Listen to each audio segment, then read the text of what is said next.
Hello everyone, welcome back to my channel. It's Shanvi diaries official.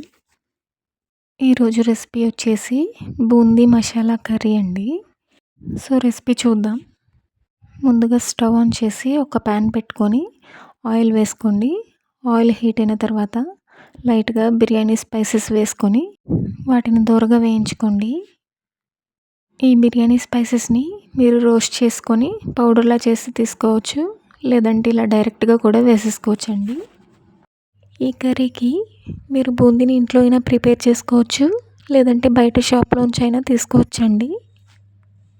ఇవి కొంచెం బాగా దోరగా ఫ్రై అయిన తర్వాత దీనిలోకి మనం సన్నగా కట్ చేసి పెట్టుకున్న ఆనియన్స్ని దీనిలోకి వేసుకోవాలండి. ఇప్పుడు ఈ ఆనియన్స్ని ఒక 10 మినిట్స్ పాటు బాగా మగ్గనివ్వాలండి. బాగా మగ్గించడం వల్ల మసాలా అనేది కర్రీకి బాగా పడుతుందండి. మన ఛానల్ ఎవరైనా ఫస్ట్ టైం చూస్తున్నట్లయితే సబ్స్క్రైబ్ చేసుకోండి. వీడియోస్ అన్నీ చూసి లైక్ చేసి షేర్ చేయండి. ఈ బూందీ మసాలా కర్రీ అయితే రైస్లోకి అలాగే చపాతీలో కూడా చాలా టేస్టీగా ఉంటుందండి. ఈ బూందీ కర్రీ అంటే ఎంతమందికి ఇష్టమో కామెంట్ చేయండి. ఆనియన్స్ అన్నీ కూడా ఆయిల్లో కొంచెం బాగా మగ్గాయి కదండి. మరొక 5 మినిట్స్ వీటిని ఇలాగే ఆయిల్లో మగ్గించి దాని తర్వాత సాల్ట్ యాడ్ చేసుకోవాలండి. నేనైతే ఇక్కడ కల్లుప్పును తీసుకున్నానండి. క్రిస్టల్ సాల్ట్ తినడం వల్ల హెల్త్కి చాలా మంచిది. మీకు నచ్చితే మీరు సాల్ట్ కూడా తీసుకోండి. సాల్ట్ కూడా యాడ్ చేసుకున్న తర్వాత ఒకసారి బాగా కలుపుకోండి. దీన్ని బాగా కలుపుకున్న తర్వాత ఒక 2 నిమిషాలు మూత పెట్టేసుకోండి. లో ఫ్లేమ్లో పెట్టి చేసుకోవడం వల్ల కర్రీ అనేది బాగా వస్తుందండి. చూడండి, ఆనియన్స్ అన్నీ కూడా ఈ మసాలాలోకి బాగా మగ్గాయండి. నెక్స్ట్ దీనిలోకి ఒక 2 స్పూన్లు అల్లం వెల్లుల్లి పేస్ట్ వేసుకోవాలండి. ఈ అల్లం వెల్లుల్లి పేస్ట్ వల్ల ఏ కర్రీకైనా సరే మంచి ఫ్లేవర్ వస్తుందండి. ఈ పేస్ట్ కూడా వేసుకున్న తర్వాత ఒకసారి దీనంతటిని బాగా కలుపుకోవాలండి. నేనైతే ఈ కర్రీ కోసం బూందీని ఇంట్లోనే ప్రిపేర్ చేసుకుని రెడీ పెట్టుకున్నానండి. ఒక 1 అవర్ ముందు నేను బూందీ చేసి పెట్టుకున్నానండి. అలా చేసి పెట్టుకోవడం వల్ల టేస్ట్ అయితే చాలా బాగా వస్తుంది. అలాగే ఆయిల్ కూడా ఏం వేస్ట్ అవ్వదండి. మనం బూందీ ఫ్రై చేసుకున్న ఆయిల్లోనే కర్రీ కూడా చేసుకోవచ్చు. సో నెక్స్ట్ దీనిలోకి సన్నగా పొడవుగా కట్ చేసిన ఒక 4-5 పచ్చిమిర్చి తీసుకోవాలండి. దీన్ని ఒకసారి బాగా కలుపుకొని మరొక 5 నిమిషాలు మూత పెట్టేసుకోవాలండి. మనం లో ఫ్లేమ్లో పెట్టి కుక్ చేయడం వల్ల కొంచెం టైం టేకింగ్ ప్రాసెస్లో ఉంటుంది, కానీ ఈ కర్రీకి గ్రేవీ అయితే పర్ఫెక్ట్గా వస్తుందండి. చూడండి, బాగా మగ్గిన తర్వాత దీనిలోకి ఒక టమాటా తీసుకొని కట్ చేసి వేసుకోవాలండి. మీరు గ్రేవీ కొంచెం ఎక్కువ కావాలనుకుంటే ఒక 2 టమాటాలు తీసుకోవచ్చండి. నేనైతే ఇక్కడ ఒకటే తీసుకున్నాను. ఇప్పుడు దీని అంతటినీ బాగా కలుపుకోవాలండి. నెక్స్ట్ దీనిలోకి మనం కారం యాడ్ చేసుకోవాలండి. మీ స్పైస్కి తగినంత కారం యాడ్ చేసుకోండి.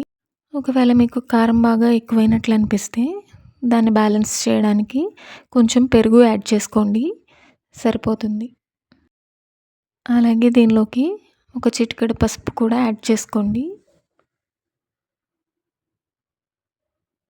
ఇప్పుడు ఈ కారం అంతా కూడా కలిసేలాగా మొత్తం అంతా ఒకసారి బాగా కలుపుకోవాలండి. గ్రేవీ అయితే చాలా చక్కగా రెడీ అవుతుందండి. మంచి స్మెల్ కూడా వస్తుంది. ఇలా కలుపుకున్న దీంట్లోకి ఇప్పుడు వాటర్ యాడ్ చేసుకోవాలండి. వాటర్ కూడా యాడ్ చేసుకున్న తర్వాత ఒకసారి బాగా కలుపుకొని మరొక 5 మినిట్స్ మూత పెట్టేసుకోండి. ఇప్పుడు బాగా మగ్గుతుంది. ఒక 5 మినిట్స్ తర్వాత ఇదైతే బాగా మగ్గుతుందండి. గ్రేవీ అంతా ఆల్మోస్ట్ రెడీ అయిపోతుంది. చూడండి, ఆయిల్ అంతా పైకి వచ్చి చక్కగా గ్రేవీ అయితే రెడీ అయిపోయిందండి. ఇప్పుడు దీనిలోకి మనం ముందుగా ప్రిపేర్ చేసి పెట్టుకున్న బూందీని యాడ్ చేసుకోవాలండి. ఒకసారి బూందీని యాడ్ చేసుకున్న తర్వాత గట్టిగా కలపకూడదండి. బూందీ అనేది మ్యాషీగా అయిపోతుంది. జస్ట్ అలా పైన కలుపుతూ ఒకసారి మొత్తం కలిసేలాగా తిప్పుకోవాలండి. ఈ బూందీని మనం అప్పటికప్పుడు చేసుకోవడం వల్ల క్రిస్పీగా ఉంటుందండి. అలాగే కర్రీలో కూడా బాగా మిక్స్ అయ్యి టేస్ట్ అనేది మంచిగా వస్తుంది.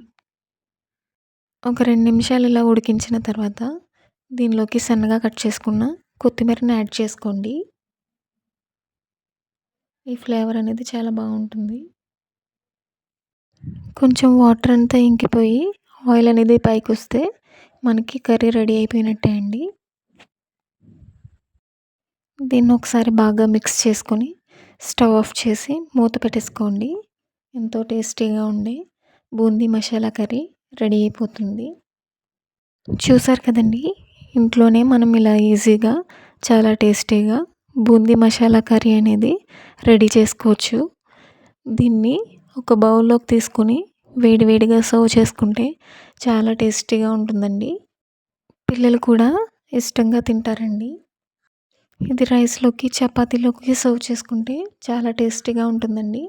వీడియో నచ్చితే లైక్ చేసి షేర్ చేయండి. సబ్స్క్రైబ్ చేయడం మర్చిపోవద్దండి. ఒకసారి ఇంట్లో ఈ పద్ధతిలో ట్రై చేసి చూడండి. చాలా సింపుల్గా, ఈజీగా, అలాగే చాలా టేస్టీగా వస్తుందండి. ఇంట్లో అందరూ కూడా చాలా ఇష్టంగా తింటారు. మళ్ళీ మళ్ళీ చేసుకుని తినాలనిపించే ఈ రెసిపీని మరొకసారి ట్రై చేయండి. రెసిపీ చేసిన తర్వాత ఎలా వచ్చిందో నాకు కామెంట్ చేయడం మర్చిపోవద్దండి. ఇలాగే మన ఛానల్ని సబ్స్క్రైబ్ చేసుకొని సపోర్ట్ చేస్తూ ఉండండి.